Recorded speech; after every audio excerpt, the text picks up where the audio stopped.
अस्सलाम वालेकुम। Member of parliament मोहतरम बैरिस्टर असदुद्दीन अवैसी साहब का यहाँ इस्तक़बाल है। मैं तमाम मुअज़्ज़िज़ हज़रात से भी दरख्वास्त करता हूँ कि वो बराए मेहरबानी स्टेज पर तशरीफ़ लाएँ। जनाब चुन्नीलाल जाधव साहब, फादर रेवरेंड मधुकर उत्तम राव कसाब, रेवरेंड प्रभुदास अक्सार, गुड्डू निकारजे, खड़क सिंह महाराज, वाल्मीकि सरोदे सर, ऋषिकेश कामरे सर, गोपाल।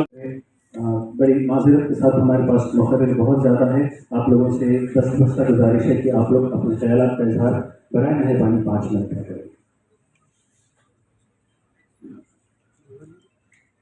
अस्सलामु अलैकुम व रहमतुल्लाहि व बरकातहू। मौजू पर हम लोग आप तबादला ख्याल करने वाले हैं। ये एक ऐसा संजीदा और हसास मौजू है जो बराह रास्त मुल्क में रहने वाले तमाम मज़ाहिब के मानने वालों की आस्था से जुड़ा हुआ है, उनके कस्टम से जुड़ा हुआ है, उनके ट्रेडिशन से जुड़ा हुआ है और उनके इमोशंस से जुड़ा हुआ है। करता हूँ एक बहुत ही अहम मौजू के ऊपर हम लोग यहाँ पर इकट्ठा हुए हैं। यूनिफॉर्म सिविल कोड, समान नागरिक कायदा या एक सा सिविल कोड, ये क्या है, इसका रंग कैसा है, इसकी शक्ल क्या है, ये शायद हम में से कोई नहीं जानता। ये कैसा रहेगा, कितना खतरनाक रहेगा, कितना खराब रहेगा।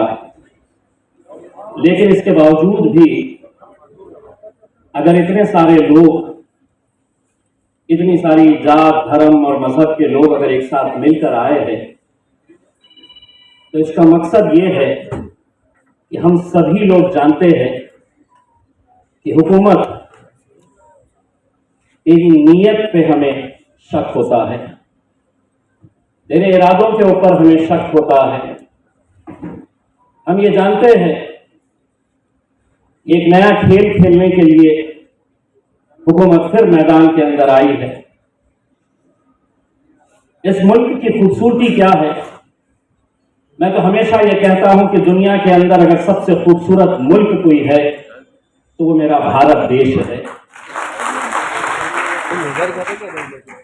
और वो मेरा भारत देश किसी हुकूमत को देखकर आप अंदाजा मत लगाइए। मेरा भारत देश अगर कैसा है देखना है तो इस देश के ऊपर नजर डालिए। ये है मेरा भारत देश,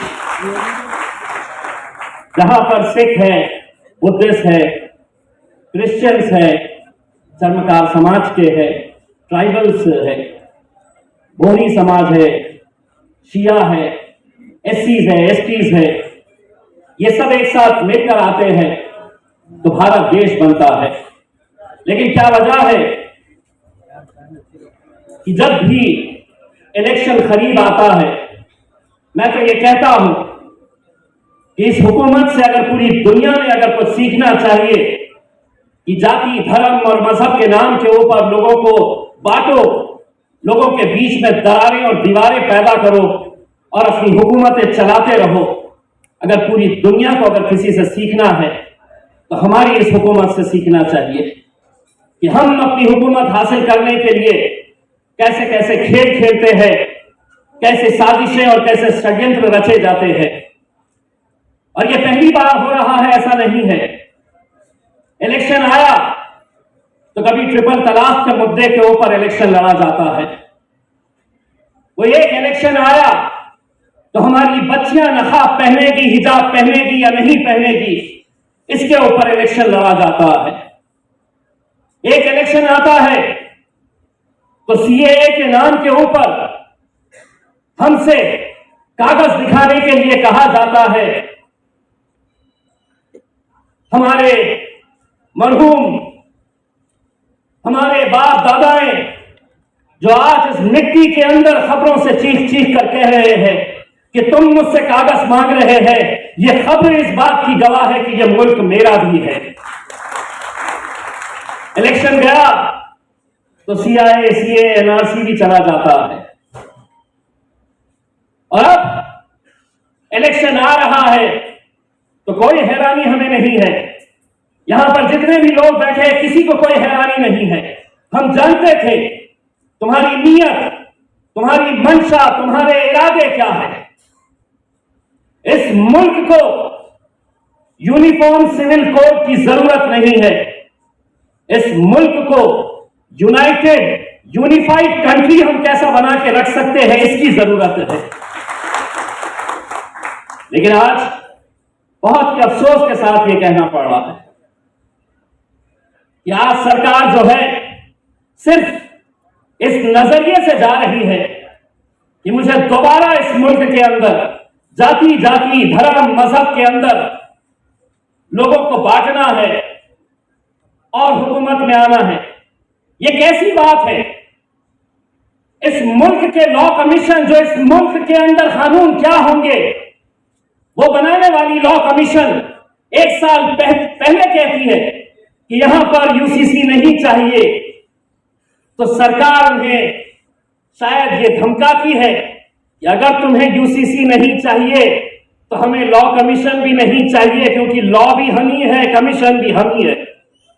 और उसके बाद वो पूरे मुल्क में कहते हैं कि आप यूसीसी के ताल्लुक से अपने सजेशंस, अपनी कंप्लेंट्स, अपने सुझाव, अपनी शिकायतें भेजे। किस बात के ऊपर कि जहां पर आपने अपना ड्राफ्ट तो तैयार करके रख दिया है और हमसे कह रहे हो कि हवा में बातें करो। अभी बच्चा पैदा नहीं हुआ और कह रहे हैं कि उसका रिश्ता ढूंढ लो। ये कब तक चलता रहेगा। लेकिन आज अगर तू ये समझ रहा है कि ये सिर्फ जैसा हमको हमेशा बार बार निशाने पर लाया जाता था, अब इस बार उन्होंने अपना दायरा और चौड़ा कर लिया है। इस बार ट्राइबल्स को निशाना बनाएंगे, क्रिश्चियंस को निशाना बनाएंगे, अलग अलग जाति धर्म के मजहब के लोगों को ये बताएंगे कि नहीं, इस मुल्क के अंदर अब हम जो कहेंगे वैसा चलेगा करके। दरअसल ये यूनिफॉर्म सिविल कोड नहीं लाना चाह रहे थे, बल्कि मुस्लिम सिविल कोड लाना चाह रहे थे कि अब हम कहेंगे यहां के मुसलमानों को तुमको कैसा रहना है, कैसा जीना है, क्या करना है। एक फिल्म आई थी अमर अकबर एंथनी। इस मुल्क में अमर भी रहता, अकबर भी रहता, एंथनी भी रहता, लेकिन अब ये हुकूमत चाहती है कि अब इस फिल्म, अगर कोई फिल्म आएगी यहां पर, तो वो अमर अकबर एंथनी नहीं रहेगी, वो अमर अमर और अमर ही रहेगी। लेकिन हम आज हम सब की तरफ से एक पैगाम इस सरकार को देना चाहते हैं। ये मुल्क के अंदर इतने सालों से जो चलता आ रहा है वही आगे भी चलता रहेगा। यहां पर अमर भी रहेगा, यहां पर अकबर भी रहेगा और यहां पर एंथनी भी रहेगा और अपने हिसाब से रहेगा। बहुत बहुत शुक्रिया।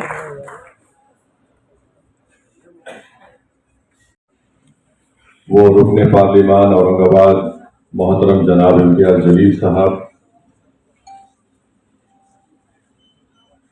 डाइस पर और मंच पर मौजूद और तशरीफ फरमा मुख्तलिफ मज़ाहिब के जिम्मेदार लोग,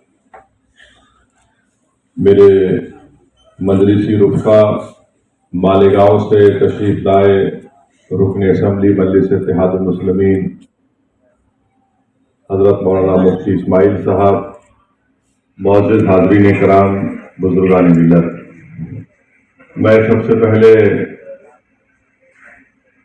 औरंगाबाद के मजलिस इत्तेहादुल मुस्लिमीन के तमाम जिम्मेदारों को, इम्तियाज जलील साहब, रुकने पार्लिमान को, डॉक्टर अफ्फार कादरी साहब को मुबारकबाद देता हूँ और शुक्रिया अदा करता हूँ कि आपने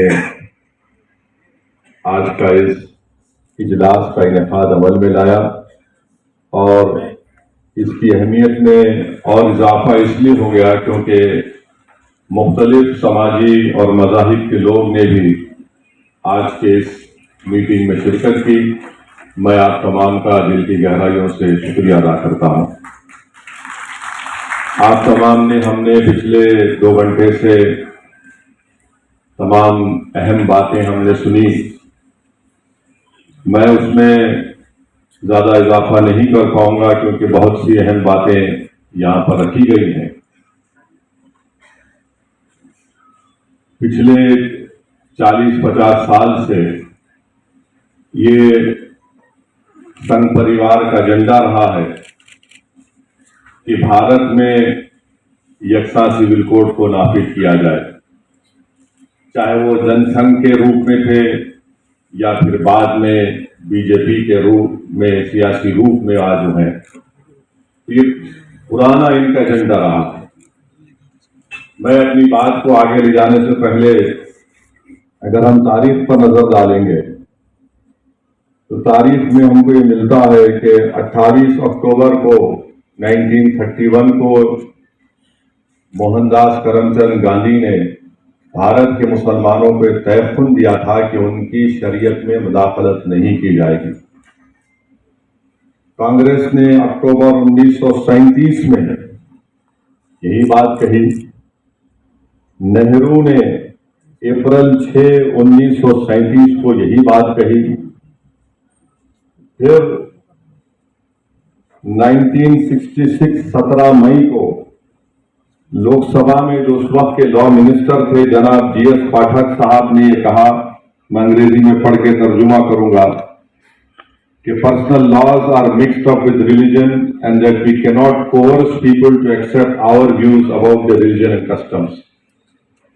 उन्होंने ये उस वक्त के पाठक साहब कानून के वजीर थे, मंत्री थे, उन्होंने लोकसभा में यह कहा 17 मई 1966 को कि पर्सनल लॉज मजहब के साथ जुड़े हुए हैं और हम यानी हुकूमत आवाम पर दबाव नहीं डाल सकती कि वो हुकूमत के सोच को अपने मजहब और कस्टम को छोड़ दे, यानी अपनी हुकूमत की जो व्यूज हैं वो हुकूमत किसी को मजबूर नहीं कर सकती कि वो अपने मजहब को और अपने कस्टम को छोड़ दे। यही बात अगस्त 29, 1963 को उस वक्त के लॉ मिनिस्टर A.K. सेन ने भी कही थी। लोकसभा के अंदर खड़े होकर 2 लॉ मिनिस्टर ने बात कही थी। अब यहां पर बार बार यह कहा जाता है कि जैसा कि अभी यहां पर जिक्र किया गया, मुफ्ती साहब ने कहा कि हमारे वजीर आजम ने कहा कि कैसे एक घर में 2 कानून रह सकते हैं। मैं इस बात का इकरार करता हूं कि भारत के प्रधानमंत्री सबसे ज्यादा पढ़े लिखे और हम सब थम्स अप हैं, मगर भारत के प्रधानमंत्री को शायद ये नहीं मालूम कि इस मुल्क में आज भी नॉर्थ ईस्ट में एक ऐसा स्टेट है जहां पर क्रिमिनल प्रोसीजर एक्ट अभी भी अप्लाई नहीं होता, सीआरपीसी अभी भी अप्लाई नहीं होता। इस मुल्क में आज भी ऐसे कवानीन है कि मुफ्ती इस्माइल साहब मालेगांव से निकलकर अरुणाचल प्रदेश नहीं जा सकते जब तक कि उनको परमिट नहीं दिया जाता। हमारे वतन अजीज में ये भी कानून है कि कोई भी औरंगाबाद से उठकर हिमाचल प्रदेश की एग्रीकल्चर जमीन नहीं खरीद सकता। हमारे मुल्क में हमने कानून बनाया कि अगर कोई बड़ा मल्टीनेशनल कंपनी होगा तो वो अगर उन किसी कंपनीज में कॉन्ट्रैक्ट पर इख्तलाफात हो गए तो हम उसका फैसला आर्बिट्रेशन के जरिए सिंगापुर में करेंगे। ये हमने कानूनी सहूलत दी कि अगर 2 कंपनीज में झगड़ा होगा तो हम इसका फैसला सिंगापुर में करेंगे। अब देश के प्रधानमंत्री ये जानते हैं या नहीं जानते हैं मेरे को नहीं पता है, मगर ये मौजूद है। और नागालैंड और मिजोरम को तो हमने आईन में 371 का जिक्र कर दिया।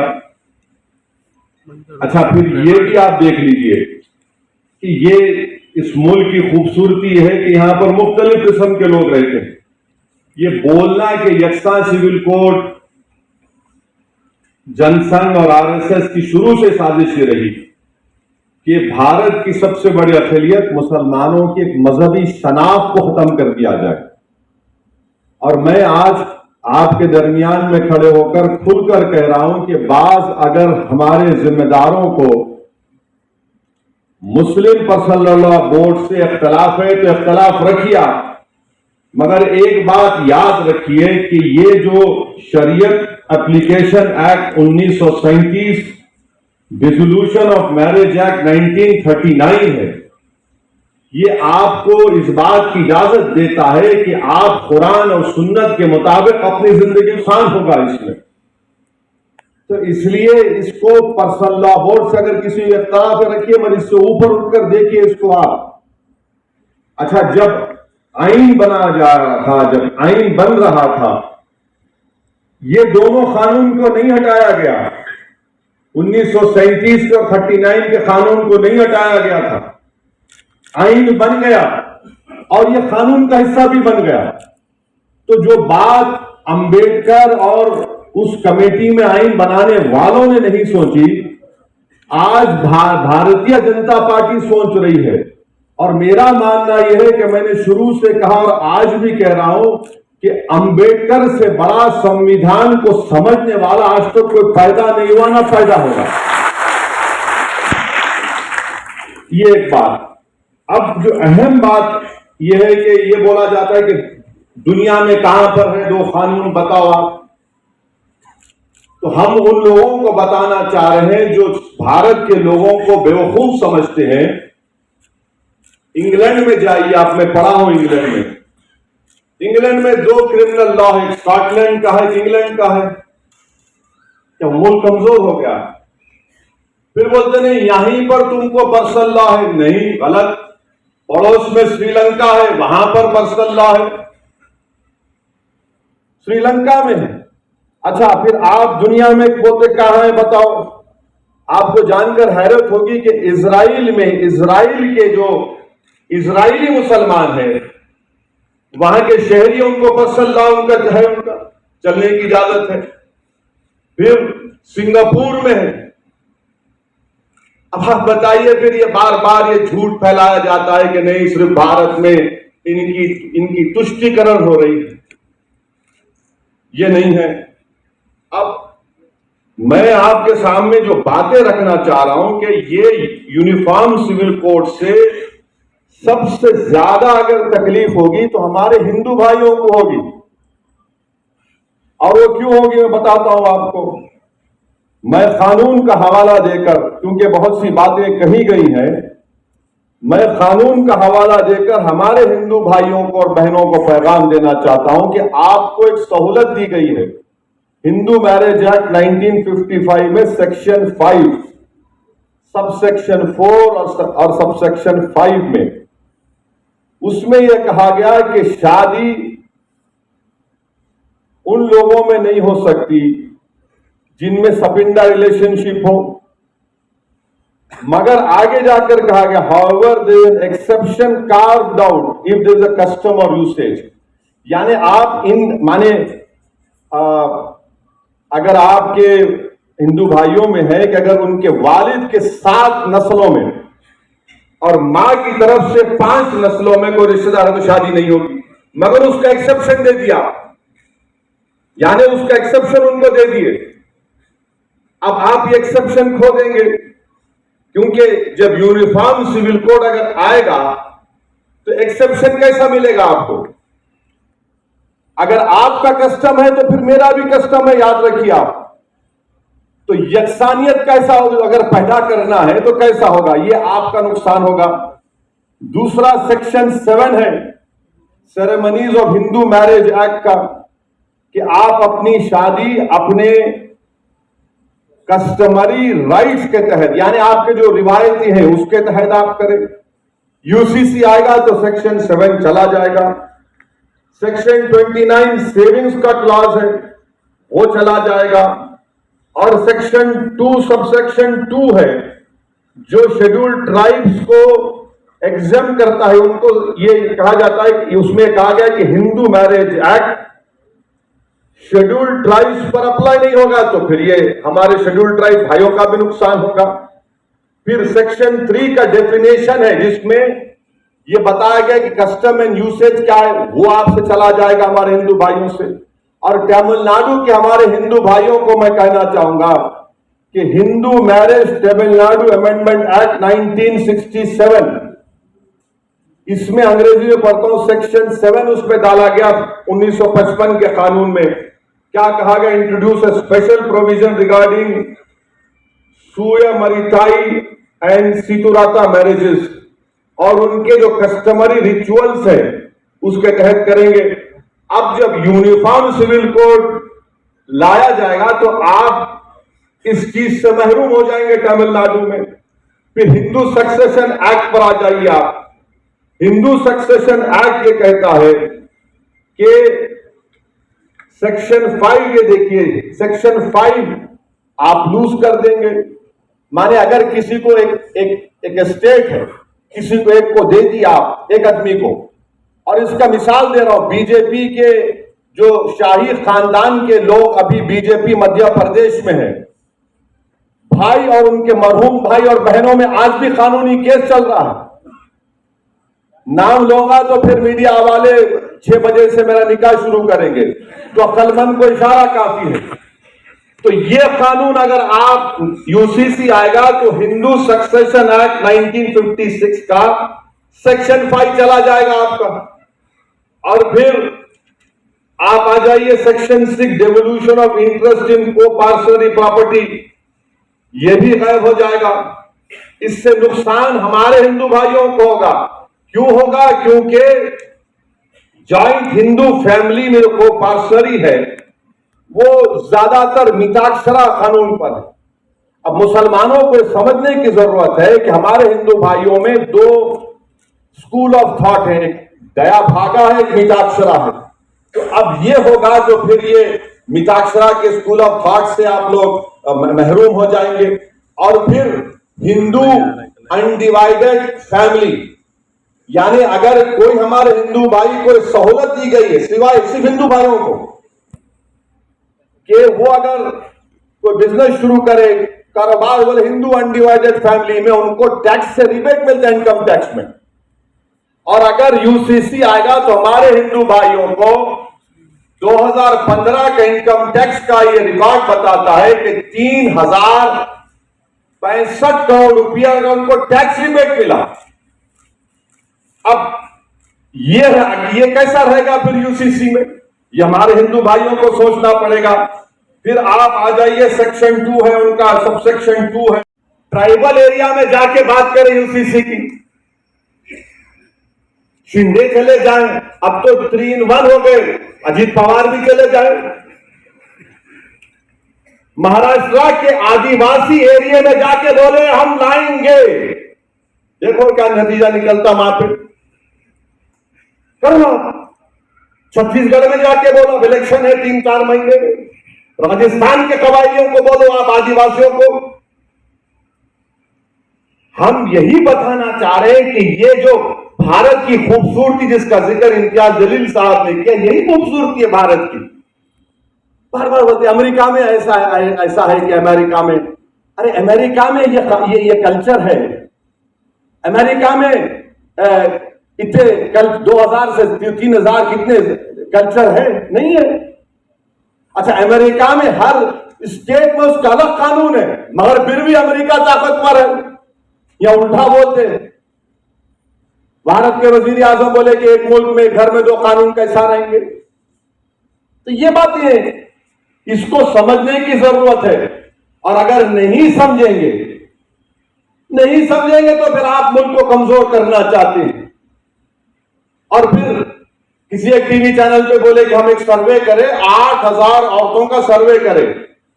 अरे दीवाने, मुस्लिम पर्सनल लॉ बोर्ड ने 4 करोड़ 80 लाख लोगों का सर्वे ओपिनियन लेके सीडी में 21 लाख कमीशन को दिया, और तुम 8000 की बात कर रहे हो। उस 4 करोड़ 80 लाख में आधे हमारी बहनें हैं, बेटियां हैं, जिन्होंने रद्द किया कि हमको यकसा सिविल कोड नहीं चाहिए। अब आप बता रहे हैं, तो ये मकसद एक ही है कि भारत के इस खूबसूरती को हमेशा के लिए प्लूरलिज्म खत्म करके रख दिया जाए। भारत के वजीर आजम क्या बोलते हैं कि एक एक भारत एक इलेक्शन, एक भारत एक टैक्स, एक भारत एक कल्चर, एक भारत एक मजहब, एक भारत एक शनाख्त। अब हद यह हो गई कि रुके नहीं, उन्होंने बोले ने एक भारत एक फर्टिलाइजर। कैसा एक फर्टिलाइजर हो सकता है मेरे बताइए आप? अरे बोले जा रहे हैं, बके जा रहा हूं जुनू में क्या क्या, और सामने बता रहे हैं मुल्ला जी को मुसलमान, देखो इनको हम सबक सिखा नहीं, आप सबका नुकसान करने वाले हैं। तो इसीलिए हम तमाम को, और खास तौर से हमारे हिंदू भाई बहनों को समझना पड़ेगा कि आपका कितना बड़ा नुकसान होने जा रहा है, आप किस चीज से महरूम हो जाएंगे। और ये बार बार ये जो दुम छल्ले हैं, अरे क्या होता नहीं है, क्या दीन खत्म हो जाता? अरे दीवाने, दीन खत्म होने के लिए नहीं आया, दीन सुबह कयामत तक रहेगा। दुनिया उस वक्त खत्म होगी जब कलमा बोलने वाला नहीं रहेगा, जब दुनिया खत्म होगी। मगर मैं ये दीन की बात नहीं कर रहा हूं, मैं मुल्क की, आइन की, दलितों की, आदिवासी की, क्रिश्चियन की, हिंदू भाइयों की, सबकी बात कर रहा हूं, देश के हित में बात कर रहा हूं। मगर इसको चेंज कर देते।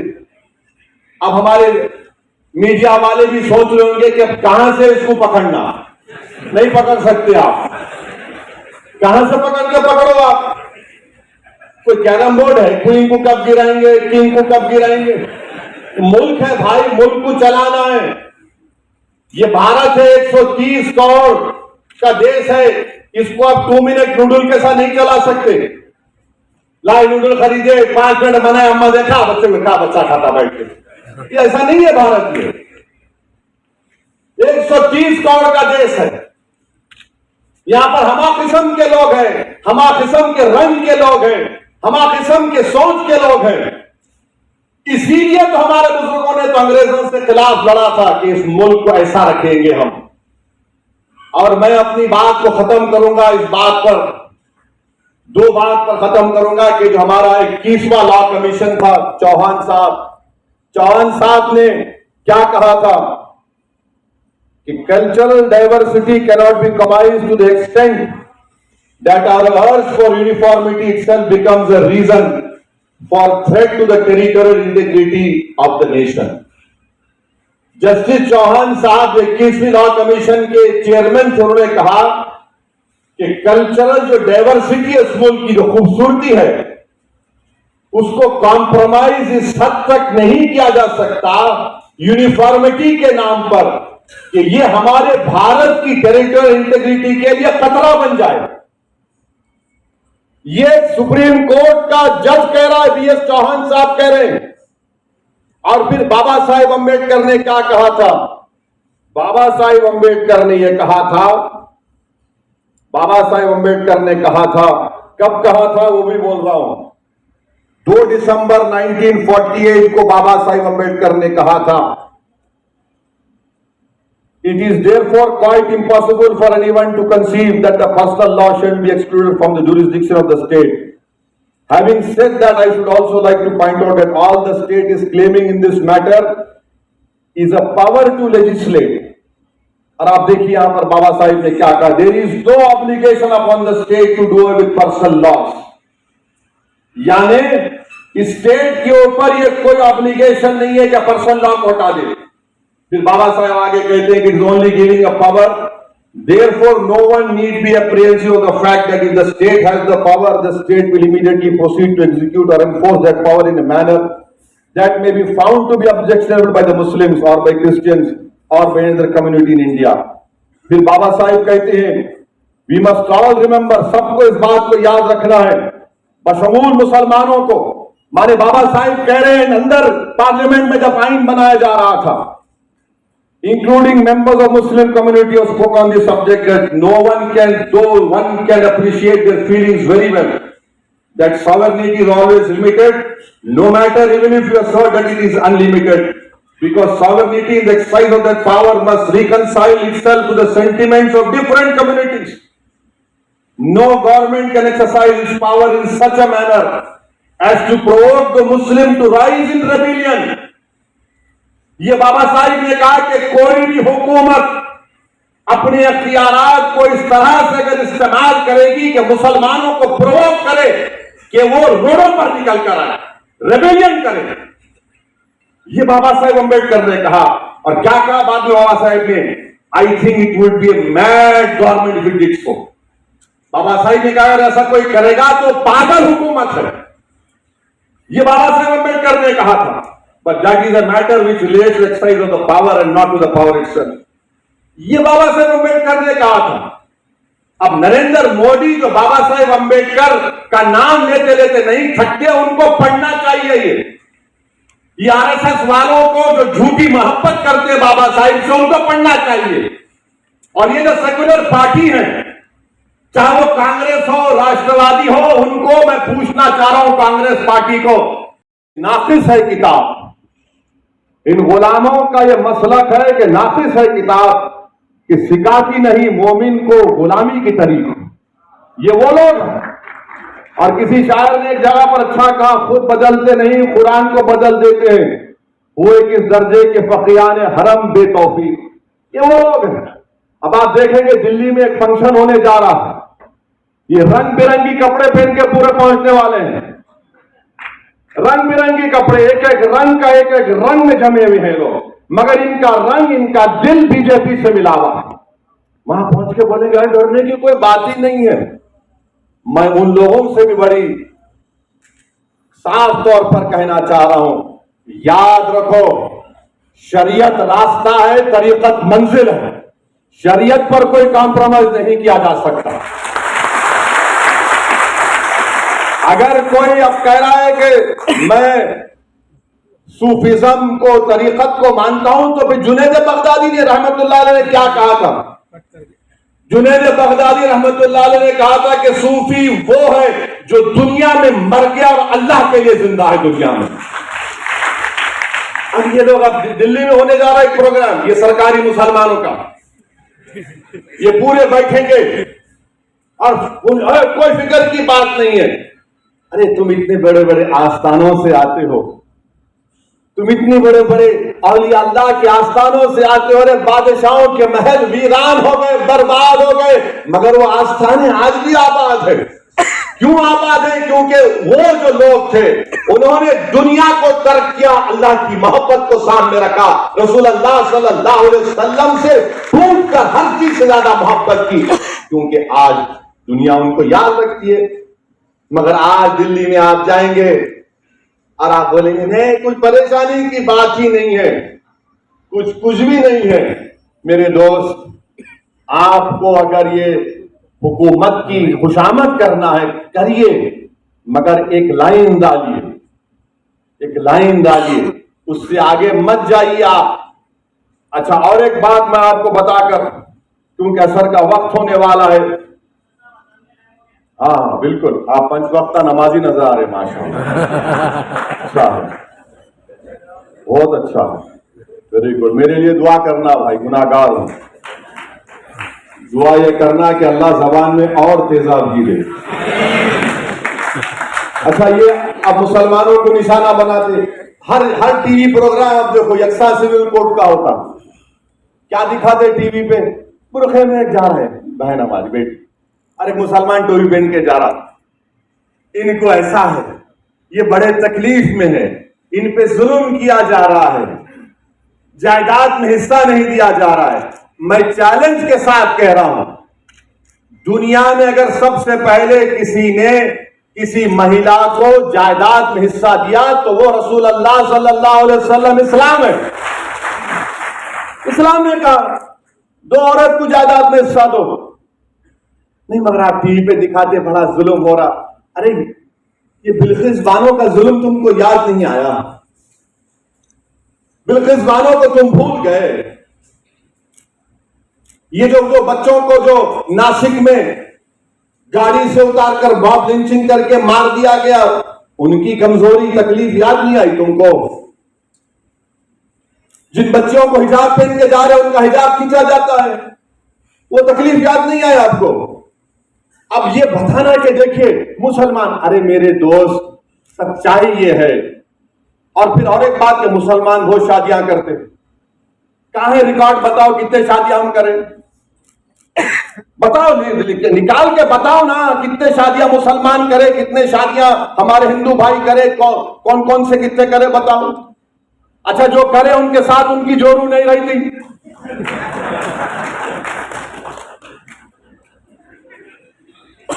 और आपको मालूम रिकॉर्ड है गवर्नमेंट ऑफ इंडिया का, ये आप उठाकर पढ़ो। आप एक अंग्रेजी अखबार है टाइम्स ऑफ इंडिया, 28 जुलाई 2022 का। हजरत गूगल पर जाइए, बहुत लोगों को शौक है आजकल रिलीजन, दीन वहां से सीख रहे, उलमाओं के पैर के पास बैठ के नहीं सीख रहे, इसलिए मनचले निकल रहे। तो 28 जुलाई 2022 का टाइम्स ऑफ इंडिया ये कहता है कि 2 बीवियां 1.9 मुसलमान में है, ये 2019 का डेटा है। हिंदू भाइयों में 1.3 है और दीगर कौमों में 1.6 है। यानी ये जो परेशानी 2 बीवी की है सिर्फ हमारी नहीं है, दूसरों के भी है। और हिंदू और मुसलमानों में 0.6 का फर्क है। अब आप बोलेंगे कि भाई अब बताओ, फर्क बताओ, सऊदीन ओवैसी मुसलमान की दूसरी बीवी रही और दूसरों की दूसरी बीवी रही, तो क्या फर्क है? फर्क यह है कि वो मेरी बीवी है और दूसरों में बीवी नहीं है। फर्क यह है कि उसको मेंटेनेंस मिलता, फर्क यह है कि उसको अपने रहने के लिए घर मिलता, यह फर्क है। अच्छा, फिर आप बोलेंगे कि हमने मुल्क में कानून बना दिया, चाइल्ड मैरिज एक्ट बना दिया। बिल्कुल बनाया, मगर क्या यह सच नहीं है कि चाइल्ड मैरिज एक्ट में 84% चाइल्ड मैरिज होती है हमारे हिंदू भाइयों की? कानून तो आप बना दिए। अच्छा, ऊपर से और एक बात देखो आप, जब चाइल्ड मैरिज हो जाती है, मैरिज खत्म नहीं होती, वॉइड होती है, वॉइड होती है। यही तो हम बता रहे हैं। हम ये नहीं कह रहे कि मुसलमानों में कमजोरियां नहीं है, यकीनन जहेज की लानत है जैसा सब जगह पर है, यकीनन हमारे बहनों को, बच्चों को और उठाना है जैसा कि सब जगह पर है। मगर आपको सिर्फ इस बात की फिक्र है, आप हमारी शनाख्त को हमसे छीनना चाहते हैं, अब और कुछ नहीं है आपका। रिजर्वेशन आप नहीं देना चाहते, नहीं मजहब के नाम पे नहीं देते, मगर मजहब से मजहब छीन के हमको ताकतवर बनाना चाहेंगे आप। रिजर्वेशन तो महाराष्ट्र में नहीं देंगे, नहीं मजहब के नाम पे नहीं दे सकते, मगर हम मजहब की शनाख्त छीन के तुमको ताकतवर बनाएंगे। ये कौन सी मिसाल है बताइए आप। और फिर आप ये भी देख लीजिए कि 2000 से 2019 तक फीमेल इन्फेंटिसाइड, यानी अगर किसी खातून के पेट में मालूम हो जाए कि बेटी है, तो 2000 से लेकर 2019 तक 86% बच्चियां मिसिंग हैं। यानी उत्तराखंड की जितनी आबादी है, करीब करीब उतनी आबादी है कि बच्चियां मिसिंग है। कौन जिम्मेदार है उसका, बोलो आप? कानून तो बना दिए। अच्छा, सेक्स रेशियो आप देखो मुसलमानों का दूसरे रिलीजन के साथ, सबसे अच्छा सेक्स रेशियो मुसलमानों का है। तो ये चीजें हमको आपको समझने की जरूरत है। मध्य प्रदेश में हमारे आदिवासी, शहरी आदिवासी खड़े हुए हैं, खड़े हुए वो सेक्शन 6 चला जाएगा, सेक्शन 6 चला जाएगा हिंदू माइनर के ताल्लुक से। फिर Hindu adoption and maintenance act 1956 है, उसमें एक बात कही गई कि अगर आप किसी को एडॉप्ट करना चाहते हैं, गोद लेना चाहते हैं, तो कानून तो यह है कि आप किसी को गोद लेंगे जो जिससे शादी नहीं हुई। मगर यहां पर हिंदू भाइयों को एक एग्जेम्पशन दिया गया कि अगर आपका कस्टम है कि वहां पर किसी की शादी भी हो जाती, तब भी हम उसको गोद ले सकते हैं, ये आप इससे महरूम हो जाएंगे। और 15 साल से ज्यादा भी है, अगर कस्टम है तो आप ले सकते, आप उससे भी महरूम हो जाएंगे। तो ये बात समझने की जरूरत है।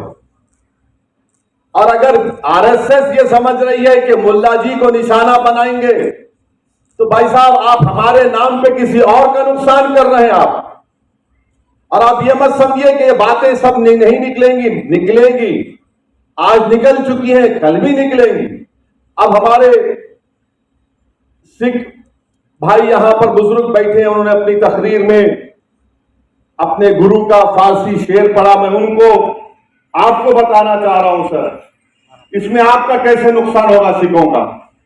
आपके पास 2012 में आनंद मैरिज एक्ट लाया गया, आनंद कराज, आपको सहूलतें दी गई सिखों की तहजीब और आपकी आइडेंटिटी को बरकरार रखने के लिए।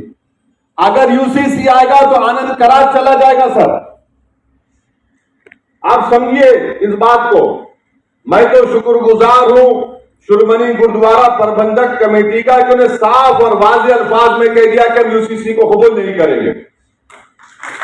ये आनंद कराज जो हमारे सिखों का एक मजहबी हिस्सा है, आप उससे महरूम हो जाएंगे। अच्छा, हमारे ईसाई आर्च बिशप साहब बैठे, मैं आप you will agree with what I am saying कि हमारे सिखों में, हमारे ईसाई भाइयों में कई डिनोमिनेशन है, बैप्टिस्ट है, रोमन कैथोलिक है, और इनके लिए क्या करेंगे फिर आप? इनके लिए कैसा करेंगे? यूसीसी आएगा तो ये सब के सब अपनी अपनी तहजीब को, अपने अपने मजहबी रसूमात से इनको महरूम कर देंगे। अच्छा, कैथोलिक चर्च में, correct me sir if I am wrong, Catholic Church makes a distinction between civil and ecclesial law. It makes a difference. While the law of the land always takes precedence over ecclesial law in legal areas, the sacramentality of marriage is key to the church and the ecclesial law. For instance, the appropriate age to marry for men and women. ये हमारे ईसाई भाइयों को भी तकलीफ होगी इससे, ये ऐसा नहीं है कि ये करने वाले हैं। अच्छा, फिर आप दूसरा देख लीजिए। अब आप और एक बात सुनिए, मेघालय में एक अलग तरीका है जायदाद देने का। नॉर्थ ईस्ट में बास कबाइली ऐसे हैं, आदिवासी ऐसे हैं कि छोटी बेटी को बाप की जायदाद मिलती। अब इनका तो घर में कोई है ही नहीं, इनको मतलब ही नहीं, कर दो। फिर अब आप ये देखिए कि हमारे मराठी कम्युनिटीज में मराठास है, कुंभीज है, मालीज है, महार्स है, यहां पर भाई की बेटी की शादी बहन के बेटे से होती है। आप निकाल देंगे क्या इसको? बोलो आप। अच्छा, फिर ये क्रॉस कजन शादियां होती गोंड में और हमारे आदिवासी में जो हिल्स है नॉर्थ और सेंट्रल इंडिया में। अच्छा, फिर आप देखिए कि झारखंड में छोटा नागपुर टेनेंसी एक्ट है जो जमीन की जो हुकूक है आदिवासियों की, उसकी हिफाजत करता है। अमित शाह तो बोल रहे हैं कि नॉर्थ ईस्ट के जितने आदिवासी हैं, ट्राइब्स हैं, उनको मुस्तस्ना रखेंगे, मगर झारखंड के आदिवासियों का क्या होगा? कानून है जमीन का, छोटा नागपुर टेनेंसी एक्ट 1908 का। फिर एक और कानून है provisions of panchayat extension to scheduled areas act 1966, जो सेल्फ गवर्नेंस देता है और यह कहता है कि तुम पंचायत में सेल्फ गवर्नेंस करो और तुम्हारे जो रिवायती ग्राम सभा से, यानी फिर रिवायती, यानी इनका कल्चर आगे, उससे आप महरूम हो जाएंगे। तीसरी बात यह कि झारखंड में संताल परगानेस टेनेंसी एक्ट है 1949, जो झारखंड के संताली कबाइलियों की जमीन की हिफाजत करता, आप उससे महरूम हो जाएंगे। आपको समझना है कि नरेंद्र मोदी कहां से आ रहे हैं। दिखा तो रहे हैं कि मुसलमान को सबक सिखाएंगे, मगर नुकसान देश का होने वाला है। नुकसान देश की प्लुरलिज्म को होगा, इज्तिमाइयत को होगा। जो काम हमारे बुजुर्गों ने नहीं किया, आप करने जा रहे हैं। तो इसीलिए यकसा सिविल कोड भारत के लिए ठीक नहीं है। और फिर हमारे बाज मुसलमान हैं, जमहूरियत है, आपको राय रखने का अख्तियार है, मुझे भी राय रखने का अख्तियार है। और जो लोग आज नरेंद्र मोदी के इशारों पर कठपुतली बनकर नाच रहे हैं, मैं तुमको सरकारी मुसलमान पुकारता हूं। अच्छा, बात तो खड़े होकर बोलते हैं, क्या बोल रहे हैं लोग, कहां कुरान सुन्नत में? तो इन लोगों के लिए उलमा काफी है जवाब देने के लिए। एक शायर ने बड़ा अच्छा कहा इनके बारे में, क्या कांग्रेस ने अक्टूबर 1937 को नहीं कहा था? क्या नेहरू ने अप्रैल 6, 1937 को नहीं कहा था? बोलो फिर, मुंह खोलो। और वो लोग जो मुझ पर, मुफ्ती इस्माइल पर, इम्तियाज जलील पर, डॉक्टर गफ्फार कादरी पर इल्जाम लगाते हैं, बी टीम, अरे कहां गए तुम लोग? आज गूंगे बन के बैठे हो। तुम शरीयत की हिफाजत के लिए तुम्हारी जबान को जुम्बिश नहीं देते। इलेक्शन आ जाएगा तो गुलामी करने के लिए तैयार हो जाते हो। अरे आज बोलो ना, कल क्या बोलोगे जब हिसाब किताब का मैदान होगा? आज बोलो, बोल के दिखाओ। जाओ बोलो अपनी पार्टियों को, मुंह खोलो, रोको इस चीज को। मगर इलेक्शन आएगा, नहीं नहीं नहीं, ये लोग वोट तोड़ते हैं। अरे हम भारत के लिए बात कर रहे हैं। हमको इस बात का संविधान आर्टिकल 25, आर्टिकल 44 से बड़ा है। आर्टिकल 29, आर्टिकल 44 से बड़ा है। ये फंडामेंटल राइट है मेरा। आर्टिकल 14 मेरा राइट है। मगर ये लोग आज गूंगे बनकर बैठे हैं। ये बेहतरीन आपको आपके सामने तमाम मुहिबान कौम के चेहरा सामने आ रहा है। इलेक्शन आएगा तो थकते नहीं। अरे देखो, जिंदगी मौत का मामला, ये जिंदगी मौत का नहीं है। ये शनाख्त छीन ले रहे मेरी, ये मेरी शनाख्त छीन ले रहे। अरे अगर तुम्हारे दिलों में कुरान और उसके रसूल की सल्लल्लाहु अलैहि वसल्लम की मोहब्बत है तो बोलो, आज बोलो। आज कानून की सहूलत तुम्हारे पास है। और फिर दूसरा ये तरह, अरे वो पाकिस्तान प्राइम मिनिस्टर बोले पाकिस्तान में बर्खास्त हो गया, वो फुला मुल्क में बर्खास्त हो गया। नरेंद्र मोदी, आप इंडिया के प्राइम मिनिस्टर हैं या वो मुस्लिम कंट्रीज के हैं? आप, मेरे को उनसे क्या करना है? मेरे को ईरान से क्या मतलब? मेरे को यूएई से क्या मतलब? मेरे को सऊदी अरेबिया से क्या मतलब? मेरे को मिस्र से क्या मतलब? पाकिस्तान से तो मतलब ही नहीं था, तो इसलिए हमने टू नेशन थ्योरी को ठुकराया जिना की। मगर भारत के प्रधानमंत्री उनकी मिसाल देते। भारत के प्रधानमंत्री, आप नहीं जानते, भारत देश में हमारे जो मुस्लिम उलेमा हैं, मुस्लिम मुहद्दिस हैं, मुसलमानों के जो फुक़हा हैं, मुसलमानों के जो मुफस्सिर हैं, दुनिया में उनके से कोई ऐसे उलेमा नहीं है जो भारत में है, मगर आपको मालूम ही नहीं। और इनको नफरत क्या है बताता हूं। एक परसल्ला बोर्ड है। इस परसल्ला बोर्ड के अंदर एक ओवैसी भी बैठा है, एक देवबंदी भी बैठा है, एक सूफी भी बैठा है, एक बरेलवी भी बैठा है, एक तबलीगी भी बैठा है, एक मैदवी बैठा है, एक शिया बैठा है, एक अहले हदीस बैठा है। ये इन लोगों को डर होता, ओहो, एक जगह पर पूरों को बिठा दिए। बड़ी तकलीफ होती है उनको इस बात की भी, याद रखिए आप इस बात को। और ये आसान काम नहीं है, ये आसान काम नहीं है सबको एक जगह बिठाना। इनको वो समझ में नहीं आता कि कैसा इनको इंतशार पैदा कर देना, कैसा इनको मुंतशिर कर देना। तो ये एक बहुत बड़ी साजिश का हिस्सा है। इसीलिए चंद बातें मैं आपके सामने बड़े अखलास के साथ अर्ज किया हूं। मैं मुबारकबाद देता हूं औरंगाबाद के हमारे तमाम मजलिस के रुफ़क़ाओं को, खासतौर से इम्तियाज जलील साहब को और हमारे डॉक्टर गफ्फार कादरी, तमाम अराकीन बंदिया को, और हमारे तमाम सिख भाई को, हमारे आज बिशप साहब को, बौद्ध समाज के जिम्मेदारों को और इंटेलेक्चुअल्स को जो आज यहां पर आए और हमने यहां से इत्तेहाद का पैगाम किया है। हम उम्मीद करते हैं कि भारत के वजीर आजम इस इत्तेहाद के पैगाम की इज्जत करेंगे, एहतराम करेंगे, उसको कबूल करेंगे। वाखिर दावान अल्हम्दुलिल्लाह रब्बिल आलमीन। भारत भाग्य विधाता, पंजाब सिंध गुजरात मराठा द्राविड़ उच्चल गंगा, विंध्य हिमाचल यमुना गंगा उच्चल जलधि तरंगा। तव शुभ नामे जागे, तव शुभ आशीष मागे, गाहे तव जय गाथा, जन गण मंगलदायक जय हे भारत भाग्य विधाता जय हे जय हे जय हे जय जय जय जय हे भारत जिंदाबाद जिंदाबाद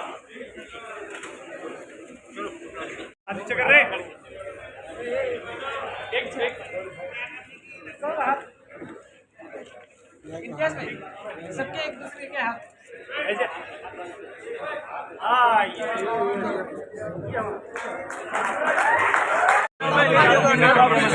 तुम गिरेंगे एक मिनट बस सलीम भाई भाई भाई एक मिनट बस हट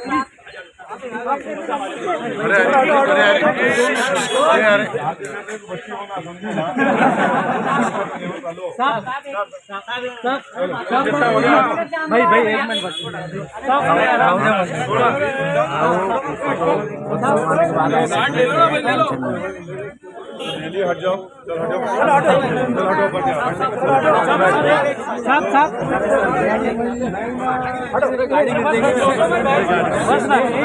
नहीं लिया अरे नहीं लिया जाने आप वही जाने दे भैया चलो हटो चलिए आगे